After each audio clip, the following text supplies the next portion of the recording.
ಎಲ್ಲಾ ಗೃಹಲಕ್ಷ್ಮಿಯರಿಗೂ 10,000 ರೂಪಾಯಿವರೆಗೂ ಹಣ ಜಮೆ ಆಗಲು ಶುರುವಾಗ್ತಾ ಇದೆ. ಇವತ್ತು ಎಲ್ಲಾ ಗೃಹಲಕ್ಷ್ಮಿಯರಿಗೂ ಕೂಡ ಭರ್ಜರಿ ಗುಡ್ ನ್ಯೂಸ್ ಅಂತಾನೆ ಹೇಳ್ಬೋದು.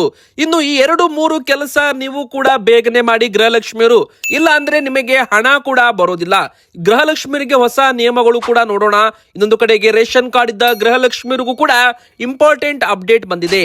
ಇನ್ನು ರೇಷನ್ ಕಾರ್ಡ್ ಇದ್ದವರಿಗೂ ಕೂಡ ಸಿಹಿ ಸುದ್ದಿ ಬಂದಿದೆ, ಇಲ್ಲದಿದ್ದವರಿಗೂ ಕೂಡ ಸಿಹಿ ಸುದ್ದಿ ಬಂದಿದೆ. ಏನೆಲ್ಲ ಒಂದು ಹೊಸದಾಗಿ ಬಂದಿರೋ ಮಾಹಿತಿಗಳನ್ನ ರೇಷನ್ ಕಾರ್ಡ್ ಇದ್ದವರು ನೋಡ್ಲೇಬೇಕಾಗುತ್ತೆ ಈ ವಿಡಿಯೋದಲ್ಲಿ. ಇನ್ನೊಂದು ಕಡೆಗೆ ಮೂರನೇದಾಗಿ ದೀಪಿಕಾ ಸ್ಕಾಲರ್ಶಿಪ್ 30,000 ರೂಪಾಯಿವರೆಗೂ ವಿದ್ಯಾರ್ಥಿ ವೇತನ ಅಂದ್ರೆ ಸ್ಕಾಲರ್ಶಿಪ್ ಕೊಡಲಾಗ್ತಾ ಇದೆ. ಕರ್ನಾಟಕ ಸರ್ಕಾರದಿಂದ ಹಾಗೂ ಅಜಿಂ ಪ್ರೇಮ್ಜಿ ಅವರ ಫೌಂಡೇಶನ್ ಕಡೆಯಿಂದಲೂ ಕೂಡ ಈ ಒಂದು ಸ್ಕಾಲರ್ಶಿಪ್ ಯೋಜನೆಯನ್ನ ಘೋಷಣೆ ಮಾಡಲಾಗಿದ್ದು, ಕೊನೆ ದಿನಾಂಕ ಏನು, ಹೇಗೆ ಅರ್ಜಿ ಹಾಕಬೇಕು, ಯಾರೆಲ್ಲ ಇವಕ್ಕೆ ಅರ್ಹರಾಗಿರ್ತಾರೆ ಎಲ್ಲ ಕೂಡ ಡೀಟೇಲ್ ಆಗಿ ನಿಮಗೆ ಮಾಹಿತಿ ಸಿಗಲಿದೆ. ಇನ್ನು ನಾಲ್ಕನೇದಾಗಿ ಬಂಗಾರ ಮತ್ತು ಬೆಳ್ಳಿ ದರ ಭಾರಿ ಏರಿಕೆ ಆಗಿದ್ರು ಕೂಡ ಮುಂದಿನ ಬರೋ ದಿನಗಳಲ್ಲಿ ಬೆಳ್ಳಿ ದರ ನೆಲಕ್ಕೆ ಕುಸಿಯಲಿದೆ ಅಂತೆ. ಅಂದ್ರೆ ಬೆಳ್ಳಿ ದರ ದಾಖಲೆ ಮಟ್ಟಕ್ಕೆ ಏರಿಕೆ ಆಗಿದ್ದು 3 ಲಕ್ಷ ರೂಪಾಯಿವರೆಗೂ ಬಂದಿದೆ. ಈಗ ದರ 2,95,000 ರೂಪಾಯಿ ಆಗಿದೆ 1 ಕೆಜಿಗೆ. ಆದಷ್ಟು ಬೇಗನೆ ದರ ಇಳಿಯುತ್ತಂತೆ. ಇನ್ನು ಕರ್ನಾಟಕ ಸರ್ಕಾರದಿಂದ 6ನೇ ಗ್ಯಾರಂಟಿ ಕೂಡ ಘೋಷಣೆ ಆಗಿದೆಯಾ? ಹೌದು, ಎದಕ್ಕಂದ್ರೆ ಇದ್ರ ಬಗ್ಗೆ ಈಗಾಗಲೇ ಕರ್ನಾಟಕ ಕಾಂಗ್ರೆಸ್ INC ಕರ್ನಾಟಕ ಕಾಂಗ್ರೆಸ್ ಎಕ್ಸ್ ಖಾತೆಯಲ್ಲಿ, ಟ್ವಿಟರ್ ಖಾತೆಯಲ್ಲಿ ಬರೆಯಲಾಗಿದೆ. ಏನಪ್ಪಾ 6ನೇ ಗ್ಯಾರಂಟಿ ನಮ್ಮ ಕರ್ನಾಟಕ ಸರ್ಕಾರದಿಂದ ಕೊಡ್ತಾ ಇರುವಂತದ್ದು, ಅದನ್ನು ಕೂಡ ಈ ವಿಡಿಯೋದಲ್ಲಿ ನಾವು ನಿಮಗೆ ಡೀಟೇಲ್ ಆಗಿ ಮಾಹಿತಿ ಕೊಟ್ಟಿರೋದ್ರಿಂದ ವಿಡಿಯೋನ ನೀವು ಕೊನೆ ತನಕ ಪೂರ್ತಿಯಾಗಿ ನೋಡಿ. ಇನ್ನು ನೀವು ಕೂಡ ಗೃಹಲಕ್ಷ್ಮಿ ಫಲಾನುಭವಿಗಳಾಗಿದ್ರೆ, ರೇಷನ್ ಕಾರ್ಡ್ ಹೊಂದಿದ್ರೆ ಈ ವಿಡಿಯೋನ ಪೂರ್ತಿಯಾಗಿ ನೋಡೋದ್ರ ಜೊತೆಗೆ ವಿಡಿಯೋಗೆ ಲೈಕ್ ಮಾಡಿಲ್ಲ ಅಂದ್ರೆ ದಯವಿಟ್ಟು ಈ ವಿಡಿಯೋಗೆ ಒಂದು ಲೈಕ್ ಮಾಡಿ. ಹಾಗೆ ವೀಕ್ಷಕರೇ, ಕಮೆಂಟ್ ಬಾಕ್ಸ್ ಅಲ್ಲಿ ಎಲ್ಲಾ ಗೃಹಲಕ್ಷ್ಮಿಯರು ಕೂಡ ನಿಮಗೆ 24ನೇ ಕಂತು ಹಣ ಬಂತ, ಎಸ್ ಆರ್ ನೋ ಅಂತ ಕಮೆಂಟ್ ಮಾಡಿ. ಹಾಗೆ ನಿಮ್ಮ ಊರಿನ ಹೆಸರನ್ನು ಕೂಡ ಕಮೆಂಟ್ ಮಾಡಿ. ನಿಮ್ಮ ಕಮೆಂಟ್ಗೆ ನಾವು ಉತ್ತರ ಕೂಡ ಕೊಡಲಿದ್ದೇವೆ. ಸೊ ಎಲ್ಲರೂ ಕೂಡ ಕಮೆಂಟ್ ಮಾಡಿ ವೀಕ್ಷಕರೇ. ಹಾಗೆ ನಮ್ಮ ಚಾನೆಲ್ಗೆ ಸಬ್ಸ್ಕ್ರೈಬ್ ಕೂಡ ಮಾಡಿ. ಇವತ್ತು ಗೃಹಲಕ್ಷ್ಮಿಯರಿಗೆ ಒಂದಲ್ಲ 3 ದೊಡ್ಡ ಸುದ್ದಿಗಳಂತಾನೆ ಹೇಳ್ಬೋದು.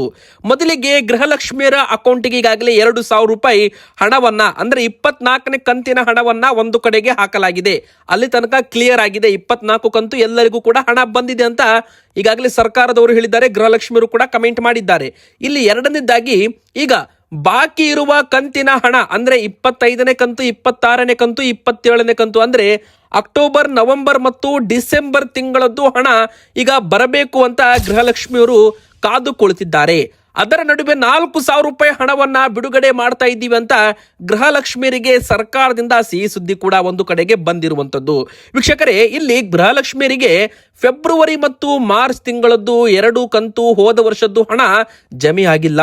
ಅದು ಹಣ ಗೃಹಲಕ್ಷ್ಮಿಯರ ಅಕೌಂಟ್ಗೆ ಆಡ್ ಆನ್ ಆಗಿಲ್ಲ. ಅದನ್ನ ಈಗ ಮೊದಲು ಕ್ಲಿಯರ್ ಮಾಡ್ತೀವಿ ಅಂತ ಸಚಿವೆ ಲಕ್ಷ್ಮೀ ಹೆಬ್ಬಾಳ್ಕರ್ ಮೇಡಮ್ ಅವರು ಕೂಡ ಮಾಹಿತಿ ಕೊಟ್ಟಿದ್ದಾರೆ. ಇನ್ನೊಂದು ಕಡೆಗೆ ಮುಖ್ಯಮಂತ್ರಿ ಸಿದ್ದರಾಮಯ್ಯನವರು ಕೂಡ ಪರಿಶೀಲನೆ ಮಾಡಿ ಹಣವನ್ನ ಬಿಡುಗಡೆ ಮಾಡ್ತೀವಿ ಎಂಬುವ ಒಂದು ಭರವಸೆ ಸದನದಲ್ಲಿ, ಬೆಳಗಾವಿಯ ಒಂದು ವಿಧಾನಸಭೆಯಲ್ಲಿ ಮುಖ್ಯಮಂತ್ರಿ ಸಿದ್ದರಾಮಯ್ಯನವರು ಈ ಒಂದು ಭರವಸೆಯನ್ನು ಕೂಡ ಕೊಟ್ಟಿದ್ದರು. ಈಗ ಹಣವನ್ನ ಬಿಡುಗಡೆ ಮಾಡಲೇಬೇಕು, ಇಲ್ಲವಾದಲ್ಲಿ ಹೋರಾಟ ಮಾಡ್ತೀವಿ ಅಂತ ಬೆಳಗಾವಿ ವಿಧಾನಸಭೆಯಲ್ಲಿ ಗೃಹಲಕ್ಷ್ಮಿಯರಿಗೆ ಪ್ರಶ್ನೆ ಮಾಡಿದ್ದಂತ ಮಹೇಶ್ ತೆಂಗಿನಕಾಯಿ ಅವರು ಸರ್ಕಾರಕ್ಕೆ ಈಗಾಗಲೇ ಒಂದು ಆಗ್ರಹ ಕೂಡ ಮಾಡ್ತಾ ಇದ್ದಾರೆ. ಇನ್ನೊಂದು ಕಡೆಗೆ ಹಣವನ್ನ ಬಿಡುಗಡೆ ಮಾಡ್ತಾ ಇದ್ದೀವಿ ಅಂತಾನೂ ಕೂಡ ಸರ್ಕಾರದಿಂದ ಅಪ್ಡೇಟ್ ಕೂಡ ಬಂದಿದೆ. ಈ ಒಂದು ಹಣ ಗೃಹಲಕ್ಷ್ಮಿಯರಿಗೆ ಯಾವಾಗ ಜಮೆ ಆಗುತ್ತೆ? ಇನ್ನು 1 ವಾರ ಅಥವಾ 10 ದಿನದ ಒಳಗೆ ನಿಮ್ಮ ಅಕೌಂಟ್ಗೆ ಬರಲಿದೆ 4,000 ರೂಪಾಯಿ ಅಂತಾನೂ ಕೂಡ ಹೇಳಲಾಗಿದೆ. ವೀಕ್ಷಕರೇ, ಬಾಕಿ ಇರುವ ನಂತರ ಕಂತು ಫೆಬ್ರವರಿ ತಿಂಗಳಲ್ಲಿ ರಿಲೀಸ್ ಮಾಡಲಾಗುತ್ತೆ ಹಂತ ಹಂತವಾಗಿ.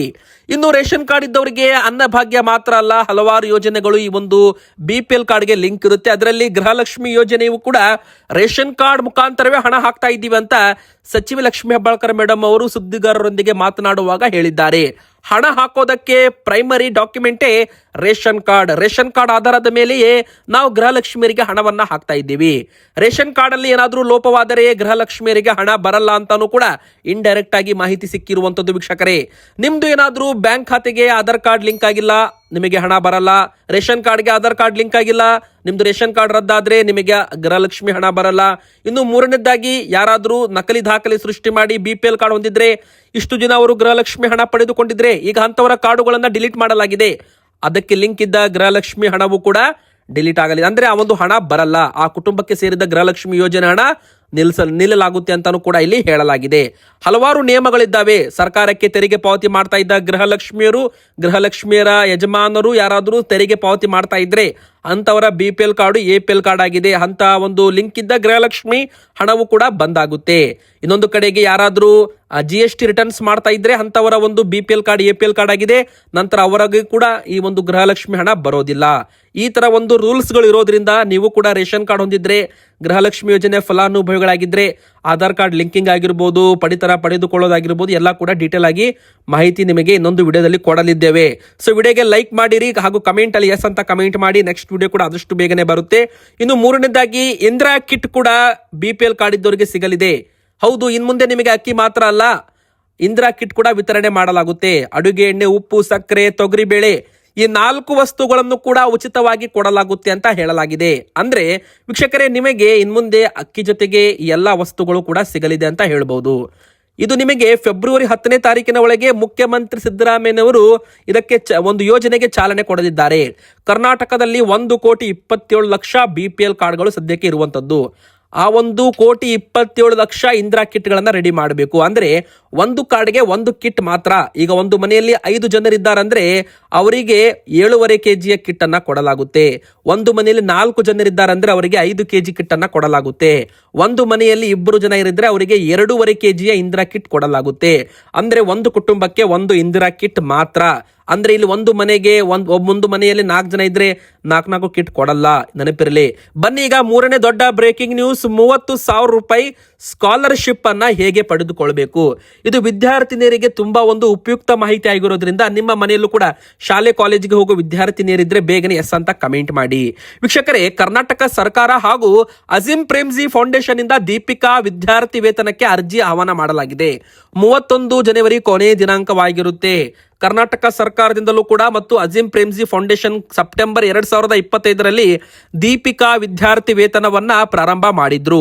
ಈ ಶಾಲಾ ಮತ್ತು ಕಾಲೇಜು ವಿದ್ಯಾರ್ಥಿನಿಯರಿಂದ 1 ಲಕ್ಷಕ್ಕೂ ಹೆಚ್ಚು ಅರ್ಜಿಗಳನ್ನ ಸ್ವೀಕಾರ ಮಾಡಲಾಗಿದೆ. ಇದು ಕೇವಲ ಸರ್ಕಾರಿ ಶಾಲೆಗಳು ಮತ್ತು ಕಾಲೇಜುಗಳಲ್ಲಿ ಓದುತ್ತಿರುವ 10 ಮತ್ತು 12ನೇ ತರಗತಿಯ ವಿದ್ಯಾರ್ಥಿಗಳು ಉನ್ನತ ಶಿಕ್ಷಣವನ್ನ ಪಡೆಯಲು ಸಹಾಯ ಮಾಡಲು ವಿದ್ಯಾರ್ಥಿನಿಯರಿಗೆ ಮಾತ್ರ ವಿದ್ಯಾರ್ಥಿ ವೇತನವನ್ನ ಕೊಡಲು ಉದ್ದೇಶಿಸಲಾಗಿದೆ.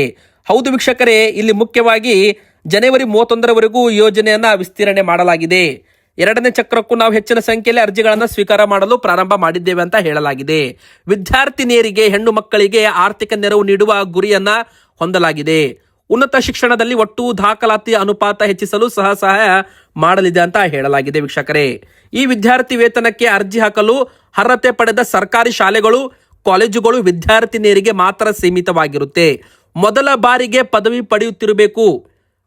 ವಿದ್ಯಾರ್ಥಿ ವೇತನ ವಿವರಗಳ ಪ್ರಕಾರ ಆಯ್ಕೆಯಾದ ವಿದ್ಯಾರ್ಥಿಗಳು ತಮ್ಮ ಕೋರ್ಸ್ಗೆ ಸಂಪೂರ್ಣ ಅವಧಿ ಹಣವನ್ನ 30,000 ರೂಪಾಯಿ ವರ್ಷಕ್ಕೆ ಪಡೆಯಲಿದ್ದಾರೆ ಅಂತ ಹೇಳಲಾಗಿದೆ.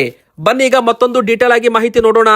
ಬಂಗಾರ ಮತ್ತು ಬೆಳ್ಳಿ ದರದ ಬಗ್ಗೆ. ವೀಕ್ಷಕರೇ, ಬಂಗಾರ ಮತ್ತು ಬೆಳ್ಳಿ ದರ ಒಂದು ಕಡೆಗೆ ದಾಖಲೆ ಮಟ್ಟಕ್ಕೆ ಏರಿಕೆ ಆಗಿದೆ. ರಾಬರ್ಟ್ ಕಿಯೋಸಾಕಿ ಅವರು ಬೆಲೆ ಇಳಿಕೆ ಆಗುತ್ತೆ, ಬೆಳ್ಳಿ ದರ ಇಳಿಕೆ ಆಗುತ್ತೆ ಅಂತ ಒಂದು ಭವಿಷ್ಯವನ್ನು ನುಡಿದಿದ್ದಾರೆ. ಒಂದು ಸಲಹೆಯನ್ನ ಕೊಟ್ಟಿದ್ದಾರೆ. ಬೆಳ್ಳಿಯಲ್ಲಿ ಹೂಡಿಕೆ ಮಾಡೋರಿಗೆ ಎಚ್ಚರದಿಂದಿರಿ. ಇದು ಹಣ, ಬೆಳ್ಳಿ ಎಷ್ಟು ಜಾಸ್ತಿ ಆಗಿದೆ ನೋಡಿ, ಅಷ್ಟೇ ಪ್ರಮಾಣದಲ್ಲಿ ಕುಸಿತವಾಗಬಹುದು ಅಂತ ಒಂದು ಭವಿಷ್ಯವನ್ನು ನುಡಿದಿದ್ದಾರೆ. ಆದ್ರೆ ಇದು ಸತ್ಯವಾಗುತ್ತೋ ಸುಳ್ಳಾಗುತ್ತೋ ಇದು ಯಾರಿಗೂ ಕೂಡ ಅಧಿಕೃತವಾಗಿ ಹೇಳೋದಕ್ಕೆ ಬರಲ್ಲ. ಎಲ್ಲ ಕೂಡ ಇಂಟರ್ನ್ಯಾಷನಲ್ ಮಾರ್ಕೆಟ್ ಮೇಲೆ ಡಿಪೆಂಡ್ ಆಗಿರುತ್ತೆ. ಇನ್ನೊಂದು ಕಡೆಗೆ ಬೆಳ್ಳಿ ದರ 1 kgಗೆ 3,000 ರೂಪಾಯಿ ಏರಿಕೆ ಆಗೋದ್ರ ಮೂಲಕ 2,95,000 ರೂಪಾಯಿ ಆಗಿದೆ.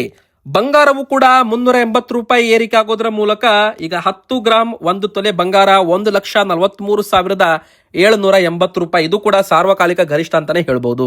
ಇನ್ನು 6ನೇ ಗ್ಯಾರಂಟಿ ಅಂತ ಈಗಾಗಲೇ ಒಂದು ಮಾಹಿತಿ ಬಂದಿದೆ. ವೀಕ್ಷಕರೇ, ನಿಮ್ಮ ಆಸ್ತಿ ಕಾಪಾಡುವುದು ಕರ್ನಾಟಕ ಸರ್ಕಾರದ 6ನೇ ಗ್ಯಾರಂಟಿ. ಈ ಖಾತಾ, ಬಿ ಖಾತಾ ಆಸ್ತಿಗಳಿಗೆ ಎ ಖಾತಾ ವಿತರಣೆ ಮಾಡುವುದು ಸೇರಿದಂತೆ ಆಸ್ತಿಗಳನ್ನ ಡಿಜಿಟಲೀಕರಣ ಮಾಡುವುದು ಸೇರಿದಂತೆ ಇದು 6ನೇ ಗ್ಯಾರಂಟಿ ಅಂತಾನೂ ಕೂಡ ಈಗಾಗಲೇ ಕರ್ನಾಟಕ ಕಾಂಗ್ರೆಸ್ ನಲ್ಲಿ ಬರೆಯಲಾಗಿದೆ. ನಮ್ಮ ಸರ್ಕಾರದ 6ನೇ ಗ್ಯಾರಂಟಿ ಭೂ ಗ್ಯಾರಂಟಿ ಅಂತ DK ಶಿವಕುಮಾರ್ ಅವರು ಒಂದು ಹೇಳಿಕೆ ಕೊಟ್ಟಿದ್ದಾರೆ. ಕೃಷ್ಣ ಬೈರೇಗೌಡ ಅವರ ಕಾರ್ಯವೈಖರಿಯಿಂದ ಸರ್ಕಾರದ 6ನೇ ಗ್ಯಾರಂಟಿ ಆದ ಭೂ ಗ್ಯಾರಂಟಿ ಇಂದು ಸಾಧ್ಯವಾಗಿದೆ. 100 ವರ್ಷಗಳಿಂದ ಬಾಕಿ ಇದ್ದ ಕೆಲಸಗಳಿಗೆ ಮುಕ್ತಿ ನೀಡಲಾಗಿದೆ ಅಂತಾನೂ ಕೂಡ ಹೇಳಲಾಗಿದೆ. ವೀಕ್ಷಕರೇ, ಅಂದ್ರೆ ಇದರರ್ಥ ನಿಮಗೆ ಇನ್ಮುಂದೆ ಬಿ ಖಾತಾ ಆಸ್ತಿಗಳಿಗೂ ಕೂಡ ಎ ಖಾತಾವನ್ನ ವಿತರಣೆ ಮಾಡುವುದು ಸೇರಿದಂತೆ, ಈ ಖಾತಾ ವಿತರಣೆ ಸೇರಿದಂತೆ ಈ ಒಂದು ಯೋಜನೆಗಳಿಗೆ ಸರ್ಕಾರ ಈಗ ಅಧಿಕೃತವಾಗಿ ಚಾಲನೆ ಕೊಟ್ಟಿದ್ದು ನಿಮ್ಮ ಒಂದು ಆಸ್ತಿ ದಾಖಲೆಗಳನ್ನ ಡಿಜಿಟಲೀಕರಣ ಮಾಡುವಂತೆ, ಅಂದ್ರೆ ನಿಮ್ಮ ಅಂಗೈನಲ್ಲಿ ನಿಮ್ಮ ಮೊಬೈಲ್ ಫೋನ್ ನಲ್ಲೂ ಕೂಡ ನಿಮ್ಮ ಒಂದು ಆಸ್ತಿ ವಿವರಗಳನ್ನ ನೀವು ಇಟ್ಕೊಳ್ಬಹುದು ಅಂತಾನು ಕೂಡ ಇಲ್ಲಿ ಹೇಳಲಾಗಿದೆ. ಈ ತರ ಒಂದು ದಾಖಲಾತಿ ಪ್ರಮಾಣವನ್ನ ಡಿಜಿಟಲೀಕರಣ ಮಾಡುವುದು ಸೇರಿದಂತೆ ಬಿ ಖಾತಾ ಆಸ್ತಿಗಳಿಗೆ ಎ ಖಾತಾ ಮಾನ್ಯತೆ ನೀಡುವುದು, ಇನ್ನೊಂದು ಕಡೆಗೆ ಈ ಖಾತಾ ಆಸ್ತಿಗಳ ಬಗ್ಗೆ ಅಪ್ಡೇಟ್ ಬಂದಿರುವುದು, ಮತ್ತೆ ಇಲ್ಲಿ ಮುಖ್ಯವಾಗಿ ಭೂ ಗ್ಯಾರಂಟಿ ಅಂತಾನು ಕೂಡ ಹೇಳಲಾಗ್ತಾ ಇದೆ ವೀಕ್ಷಕರೇ. ಇದು 6ನೇ ಗ್ಯಾರಂಟಿ ಅಂತಾನು ಕೂಡ ಹೇಳಲಾಗಿದೆ. ಇವತ್ತಿಗೆ ಇಷ್ಟ ಆಗಿತ್ತು ವಿಡಿಯೋ. ಇಷ್ಟ ಆದ್ರೆ ವಿಡಿಯೋಗೆ ಲೈಕ್ ಮಾಡಿ, ನಮ್ಮ ಚಾನಲ್ಗೆ ಸಬ್ಸ್ಕ್ರೈಬ್ ಆಗಿ, ನಿಮ್ಮ ಮನಸ್ಸಿಗೆ ಕಮೆಂಟ್ ಮಾಡಿ.